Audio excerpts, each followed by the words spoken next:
Why, hello everybody, this is XB, and I am going to be showing you all of the basic formations in Mount and Blade Bannerlord today.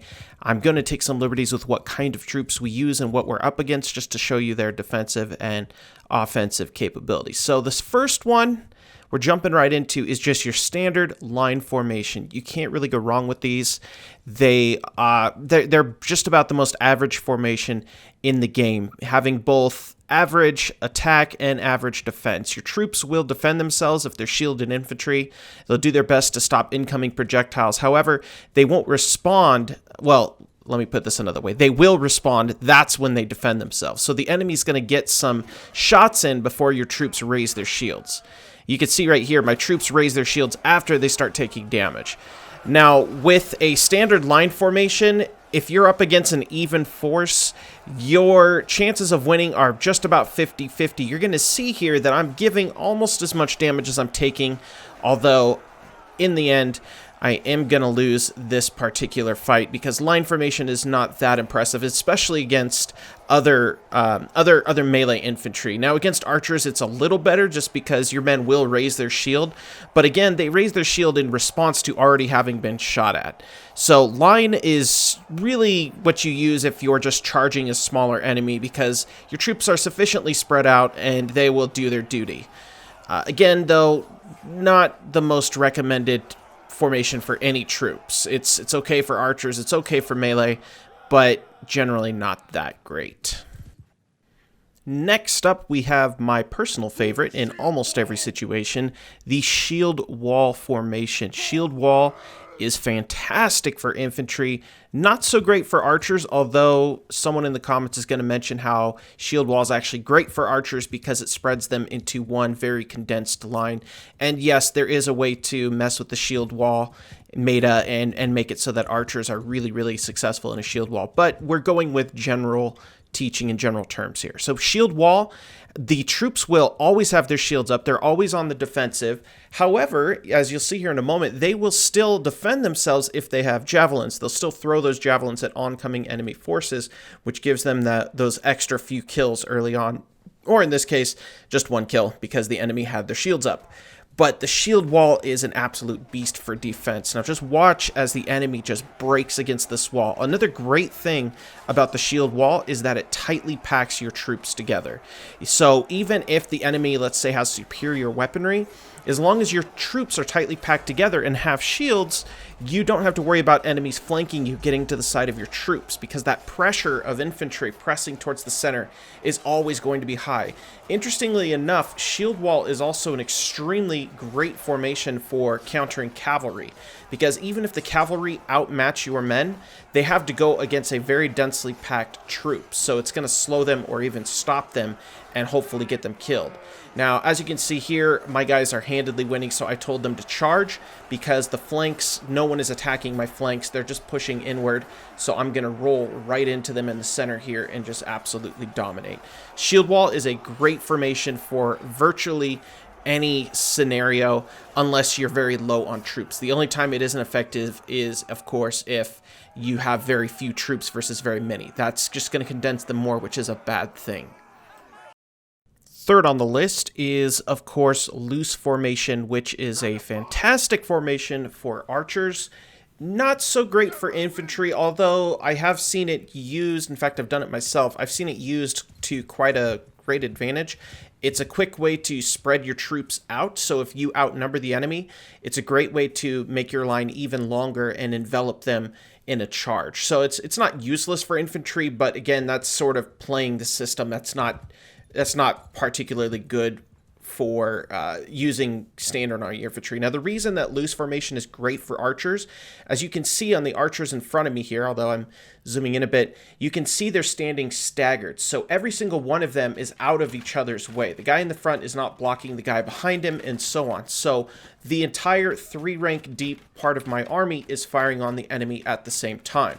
That's all 200 of my men, roughly, firing arrows at once on the enemy archers. Now, again, like I said, every time we do a different formation, I'm going to show you usually what it's particularly strong with, in this case with archers, and I'm just going archer on archer. Now, if it was archer on infantry, I would lose anyway. You don't want an army full of archers unless they're those hero archers that are really good at melee, because infantry would just put their shields up and my archers would be useless right here.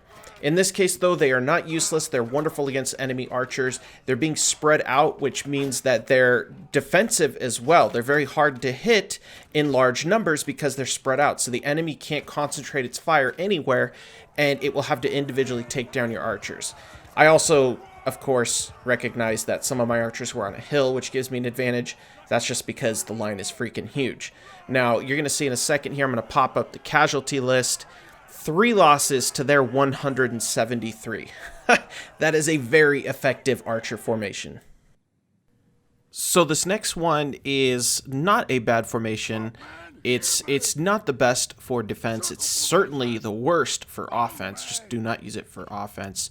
But this is, as you can see, the circle formation. The circle formation in this video that you're watching here is not used so well because we're splitting our troops between archers and infantry, and in order to fully encompass the archers, we need a very large circle. And with a large circle comes the weakness of single man depth. So you can see that my circle is just 1 man deep. When the cavalry charge, they're just going to break right through and get to the archers. Unfortunately, there's no real way to avoid that unless I have far less archers and far more infantry. The better route, of course, would be to go for a shield wall, because then my men will be deeper and my archers can stand behind them. Now, the circle is fairly effective versus cavalry attacks if you tighten up your formation into 2 wide. The way you do that, of course, is you use that F1 key in order to custom draw how big you want your circle to be. The default is as large as it can be with 1 man shoulder to shoulder. So it's quite large in this one. You can see the cavalry are getting through and they're slaughtering. I also attempted the same battle with just infantry versus cavalry, and it went far better, of course, because I was able to layer my defensive ring and do a lot more damage to the cav. Here, even in that game, though, the cavalry just ran roughshod through the middle.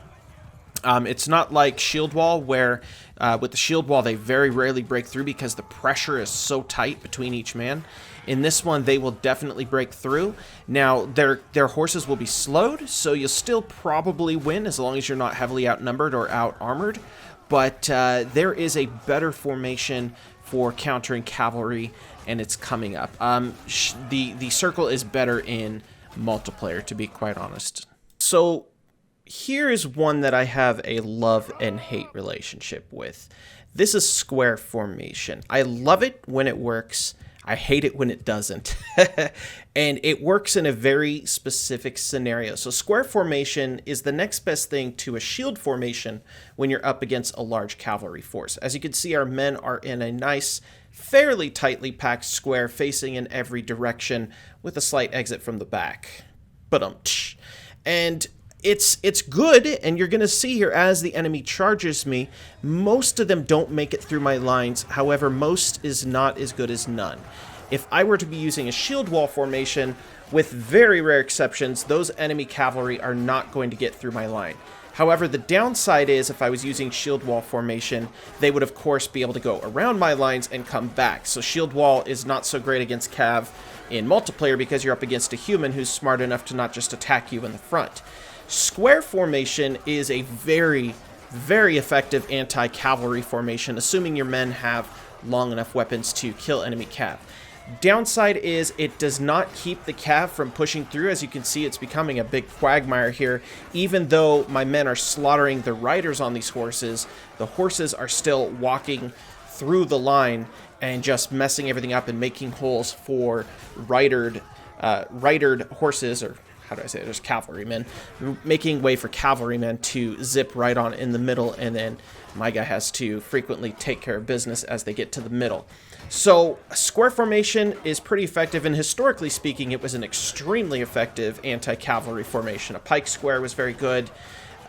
Even when we were up to using muskets, square formation was a really great way to keep from getting flanked and really take the enemy cavalry down a peg. It's not so great for anti-infantry. If anything, it invites defeat because your men are going to be surrounded by the enemy infantry who's just going to press in on you. They'll have nowhere to go and they'll just get slaughtered.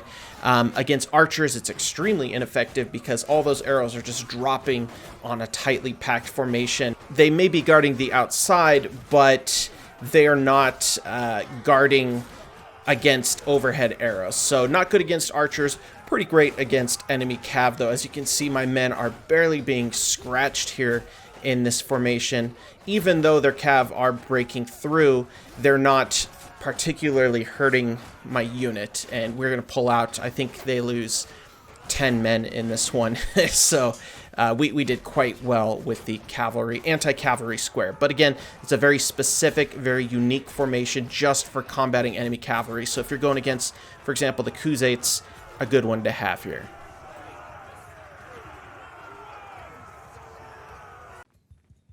Skein formation is a pretty cool looking formation, kind of like square in the sense that it can be really great if used at the right time, but can be very ineffective if used wrongly.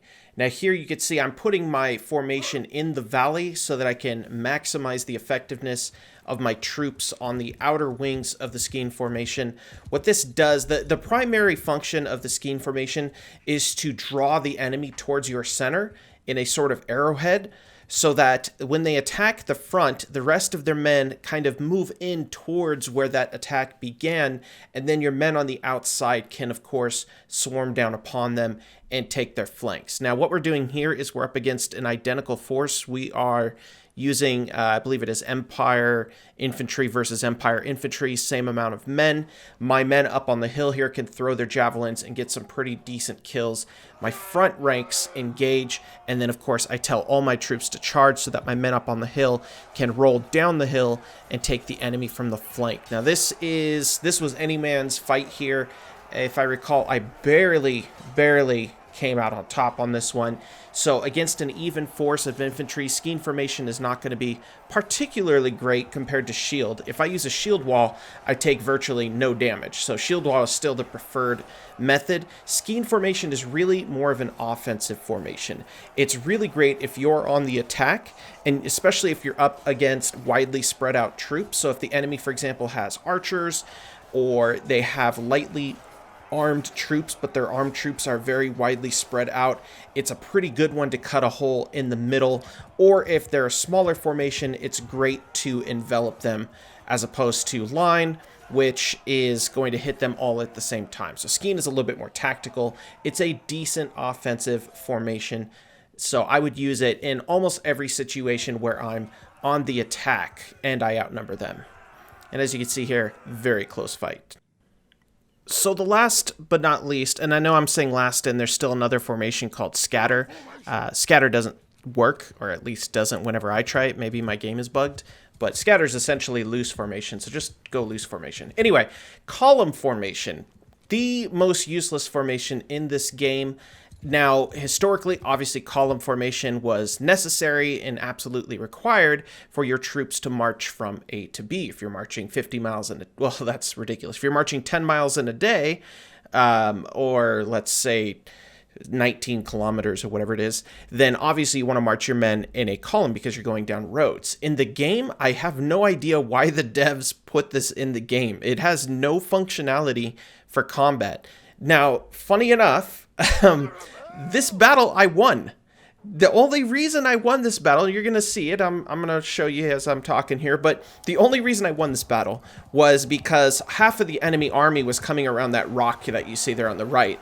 So for a while, my troops' numbers outnumbered them, so I was able to use those superior numbers to basically take them out.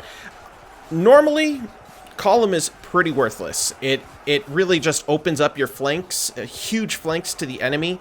Your men do not face outward with their shields, so there's not even a defensive bonus on your flanks. They're all facing forward. The only situation in which I could imagine that column would be useful is just a full-on charge right into the center of a widely spaced out enemy line, similar to the skein formation, but even more centered than that one. If your men are superior in armor, superior defensive compared to the enemy, like maybe you're going against a giant group of looters with that mod that lets you have like 300 looters per group, then yeah, column formation works great because you can just punch a hole right in the middle of them. Otherwise, God, it is so useless. So there you have it. We've got our primary formations. Again, as I said earlier, that doesn't mean that there aren't different ways to play formations other than what they're meant to be played. For example, shield wall actually works great with archers if you're looking for an extremely tightly packed but single wide line of archers so that you're doing maximum fire down on the enemy. That works great. Personally, I think loose formation works better for this. Loose formation, again, also can work with infantry. It isn't exclusively an archer formation. Again, if you outnumber them, loose formation can be pretty great. Loose formation actually works quite well with cavalry as well because you go through their lines and you don't bunch up as much. Shield wall, not shield wall, excuse me. Skiing works great with cav. That's something I forgot to mention earlier is cavalry is, skiing is fantastic with cavalry because it's the arrowhead just piercing right through the middle. And this little shot you're looking at here, I was using skiing formation. Not that I need it, it's a bunch of calves slaughtering archers. Not much of a challenge on that one. But yeah, skiing is definitely useful, and I still maintain that column is pretty useless. You can get lucky with it, but there's no reason to use column when you could use half a dozen of any of the other ones, which are better in almost every case. So anyway, that's it, guys. I hope you enjoyed the video. I hope it was informative. Even if you don't have Bannerlord, maybe it was fun to watch all the killings. This is a really fun game, and I'm looking forward to more additions and more upgrades, updates that they're doing to the game as time goes on. Until then, like and subscribe, all that baloney, and if you subscribe, you save a kitten's life. So yeah, if you like cats, you should subscribe.